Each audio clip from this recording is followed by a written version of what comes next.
L'acord de ciutat de Castelldefels, aprovat al setembre de 2020, neix davant la necessitat de donar una resposta d'unitat a la crisi sanitària, social i econòmica causada per la Covid-19. És fruit d'un gran consens social, polític i institucional.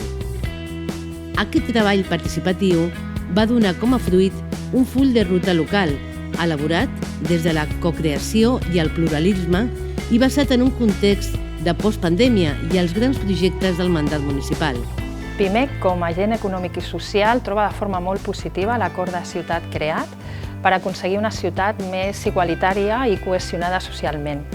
I considerem molt important i fonamental treballar plegats per aconseguir la reactivació de l'economia, per aconseguir una millora de l'ocupació i el foment de l'emprenedoria i l'economia social. Gracias al acuerdo de ciudad del Ayuntamiento de Castelldefels, eso nos ha permitido paliar un poco las deficiencias económicas que teníamos en nuestro sector, debido a la gran bajada de nuestro trabajo y a las grandes restricciones que hemos tenido. Y eso nos ha podido ayudar, en principio, a poder llevarlo un poquito mejor. Pel que fa a la reactivació econòmica de la ciutat, s'han activat ajuts per a empreses, comerços, restauració i autònoms, tant per impulsar la reactivació econòmica del teixit productiu local com per fomentar la contratación de personas que han quedado a l'atur. Gracias al programa 30+ hemos podido contratar a 3 auxiliares y una terapeuta ocupacional. Hemos podido favorecer la inserción laboral y dar un mejor servicio en la residencia. Bueno, gracias al acuerdo de ciudad he podido insertarme laboralmente.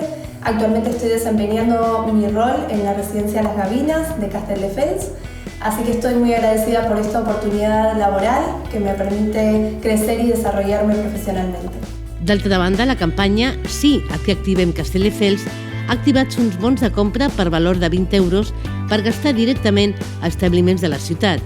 La iniciativa vol beneficiar la ciutadania i el teixit comercial aconseguint una reactivació i dinamització de l'economia local. Per a la recuperació social, s'han activat ajuts a entitats per a la realització de projectes socials, reforç de professionals d'atenció directa per reduir les llistes d'espera.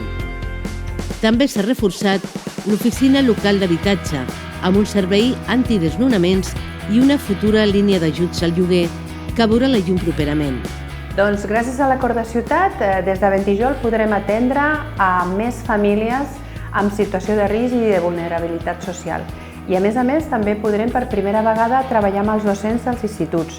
És a dir, els ajudarem, els formarem per tal de que puguin mirar-se a si mateixos també, detectar les seves problemàtiques i els seus malestars i veure amb una mirada més apreciativa als seus alumnes.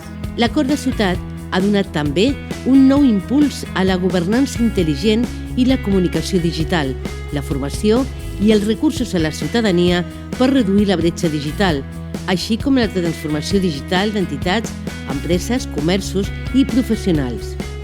El acuerdo de ciudad puso a disposición el curso de digitalización para comercios en el que se nos ofreció las herramientas y pautas a seguir para una gestión correcta de las redes sociales y de nuestra página web. Con los conocimientos adquiridos hemos llegado a un mayor número de seguidores y hemos creado una comunidad que adoramos, que queremos que continúe creciendo día a día. L'acord aposta per una mobilitat sostenible i saludable i la lluita contra el canvi climàtic, posant l'accent en la preservació de la biodiversitat i els valors naturals de Castelldefels. Un bon exemple serà la imminent urbanització del barri de Bellamar. Des de la signatura del document, els departaments municipals han tingut com a prioritat desplegar, planificar i implantar aquest conjunt de mesures.